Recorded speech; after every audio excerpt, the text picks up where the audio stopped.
Okay mga katiits, ganito po ang paggamit. Nilalagay po dito. Tapos pabahay natin. Pag maglulong range tayo, so on natin muna dito. Okay, tapos on natin dito. Yan. Okay. So set.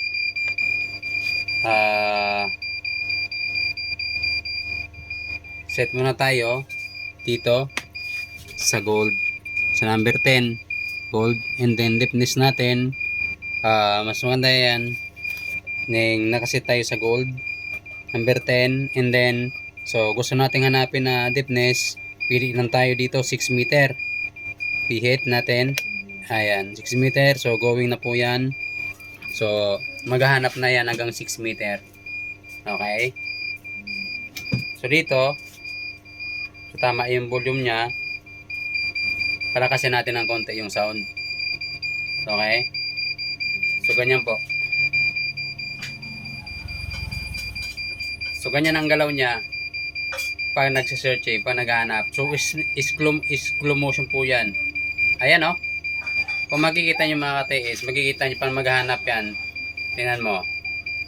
Dapat naka 45 degree. Okay. Dahan-dahan po ang ikot niya. Tapos tingnan nyo. Ayan, babalik.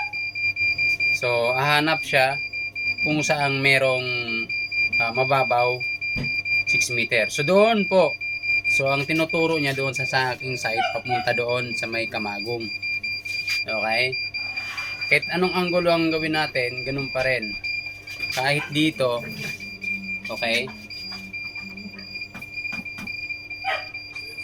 Basta wag lang tayo mag-isip kung saan siyang direksyon na tuturo, kasi susunod yan. Kailangan blanco ang isip natin. Pag sa gold, gold lang, tapos 6 meter, yun ang dapat ang isipin natin. Yun ang i-detect niya. Okay, so ganyan lang ang paggamit. Hindi yung paggamit po, nakaganon ka, nakayuko, nakaganon. Tapos yung iba, gumagamit, nakayuko, nakaganyan. Didetect pala na ganyan, gaganyanin. I-detect na ganyan, gaganyanin. Kita mo ha? Pag nakaganyan na, i-detect nila ng ganyan, iyuyuko ng ganyan. Tapos, detect na naman na ganon, tuturo naman, ibababa na naman. Igaganyan na naman. Ayan, gaganyan naman. Hindi po ganon. Pag gagamit ka, hindi na pag tumuro, tapos baba mo ng ganyan. Hindi ganon. Walang katinuan yung paggamit ng pagganyan. Okay? So, ang paggamit natin, naka 45 degree, tapos ang kamay natin depende sa kung saan tayo komportable, basta 45 degree mga kadaits. Huwag yung ganyan, dapat nakababa na ganyan, relax lang. Okay, so ganyan, kahit ning ilakad mo siya. Ngayon depende pag dapat palakasin natin ang sound. Ayan, tapos yung kanyang depth. Okay,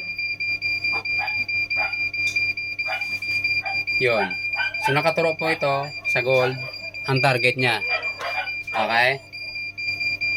Yan. Doon siya tumuturo papuntang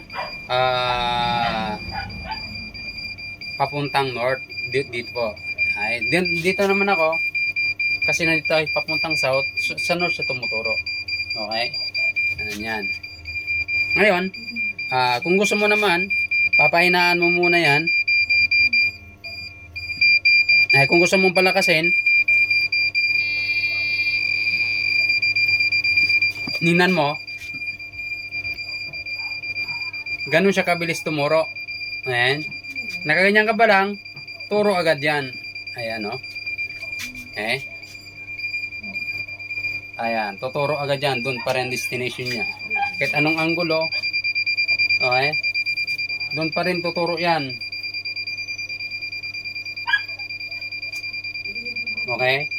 Ngayon, pahinaan natin. Pahinaan natin. Ngayon, ilagay natin sa 15 meter. Okay?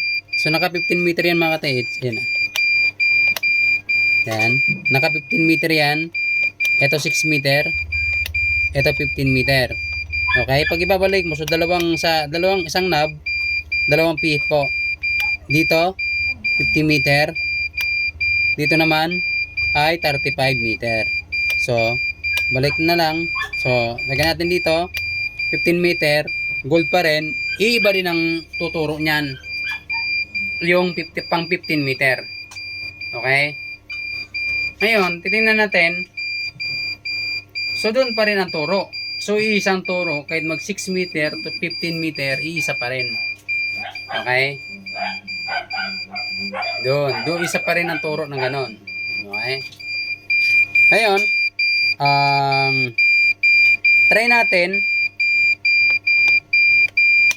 Balik natin sa dati. Try natin, so 35 meter.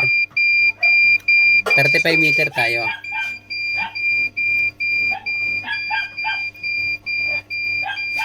So, iba na naman ang tinuro niya. So, iba yung tinuro niya. So, papuntang south, 35 meter to 20 meter ang kanyang depthness. Kasi may tunnel po papuntang south na yan. Doon banda. Okay? Yun. And then, kahit mag 50 meter, doon pa rin ang turo. Pero pagdating, isit natin ng 6 to 15 meter. Tingnan nyo kung dito o dito. Pag 15 meter, dito, 6 meter dito. Pag 35 meter, to 50 meter doon. Okay?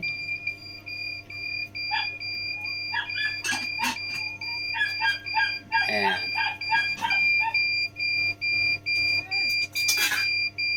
So, komportable siya mga katiits gamitin. So, pag nag-off na siya, pag nag-off na tayo dito, okay? So, kung gusto nyo mahina ang so mahina ang volume, pahinaan nyo na ang volume nya, pati dito. Okay? Ngayon, off na natin, tapos wag natin kakalimutan katiits, kasi dito, may ilaw po yan, papakita nyo. Yan po ang booster, control ng voltahe. Ngayon, off natin. Wala na yan. Kasi kapag naka-on yan, nakalimutan nyo yan, magagasta yung kanyang battery. Okay? Kung baga dito mga katiis, 9 voltage siya. 9 voltage to, ang battery nito. Pero, pag nakikita mo, 4.19 to 390. Kasi kinontrol po natin. So, hindi siya masyadong, kahit naka-set siya sa 3 to 4 voltage, bumawas man yan, hindi pa siya malulubat kasi yung natitirang mga 5 voltage nandito pa. So, pag nagbabawas siya, daragdag yun bawat isa. Okay? Ganun po yan. So, off na natin. Yan. Tapos, wag natin kakalimutan kasi naka-on pa yan. At i-off natin yung kanyang booster. Okay? Yun. So, yun lang mga katiits.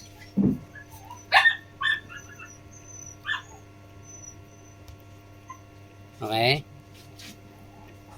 Yan. So, ako lang maghawak.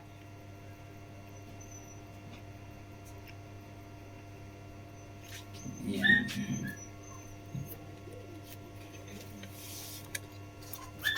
So, mas maganda nito, madali kayong turuan pag nandiyan na sa inyo ang mga unit.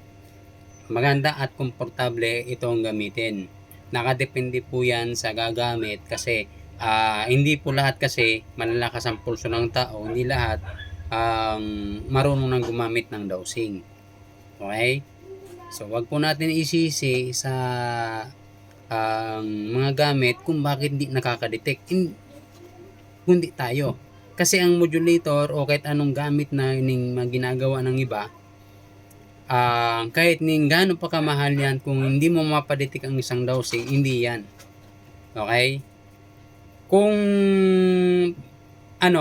pero kung mga bionic, kahit mga kahit mahina ang pulso mo, dedetek yan kasi hindi naman yan umiikot. Okay? Hindi naman yan umiikot. Iba ang bionic, iba ang ionic kasi tutunog lang yan pag may nasasagap. Okay? So, ganun lang yung mga katiit. So, katulad sa yung pinadala ko sa sa Davao. Okay? Yun, modulator din na pinadala ko, kailang kaso, ang gusto niya kasi malakas, yung battery na yun, 9 voltage, pinalitan niya ng malakas. So, anong nangyari nun, nasunog. Hindi pa niya nagagamit, kasi pinalitan niya ng battery, umusok. Ganun po ang mangyayari dyan. Okay? So, ngayon, ang masaklap pa dyan mga ka-TH, kasi yung modulator natin, yung modulator na gawa ko ay pig vlog ng isang ka-TH na si Nick Fernandez na gumagawa ng yung module ng wifi. Okay? Ikinumpara niya yung gamit natin sa gamit niya. So iba po yung electronic sa manual, kasi ang manual hindi po nasisira. Okay? So, wag po natin mag-post sa mga ganyan kasi bawal po yan. Makikita yan ng iba. So, pinasa po sa akin ng aking kaibigan na ipinost yung ano. So, ang ano doon, so wag ka po maghamon kasi mali po ang mga hamon na ganyan. Ikumpara mo sa gamit mo na router, wifi na gawa, kung nasa 350 lang sa Lazada, lalagay mo ng antena, kasi sabihin natin na lagyan mo lang siya ng ilaw, hindi ibig sabihin nagagana na yon. Mali po, mali yon. Para sabihin ko sa iyo, ay baguhan ka pa lang at marami ka pang kakainin na kanin. Okay? So wag po tayo magmayabang pagdating sa ganyan. Okay? Maswerte ka kasi marami nagtatanong sa akin kung okay naman daw yung gamit mo. Ako no comment ako dyan, nakadepende sa gagamit. Okay? Pero kung ganyan na nanghamon ka ng isang tao, ay mali po yun. Okay? Ikaw, nakalimutan ko yung pangalan. Ikaw, basta yung gumagawa ng router ng taga Cebu. Okay? And then, dapat ang pag-demo, mga ate sa pa dyan, kung magde-demo ka, kung magpapakita ka ng gold coins, yung totoo. Pero kung content lang, pwede. Kasi, kikita ka sa reels. Pero kung ipapakita mo sa TH na nagmamayabang ka na nakakuha ka, papakita mo yung gold coins na ganito, na nakuha mo sa isang, sa isang butas sa nyog, ipakita mo ng ganyan. Halimbawa, Elizabeth, pakita mo ng ganyan. Okay? Kasi, yung bronze na pinapakita mo, na na gold coins, bronze yon. Alam ko yan. Bronze yan. Kami mga matatagal na, mahirap mo kami paniwalaan ng ganyan. Pero yung mga baguhan pa lang, mauutok mo sa mga ganyan. So, wala kaming pakialam yan kung ano yung binablog mo ng ganyan. Basta ang akin lang, wala tayong pakialamanan. Huwag kang mag-post kung ano, kung ayaw mong i-post ang gamit mo. Okay?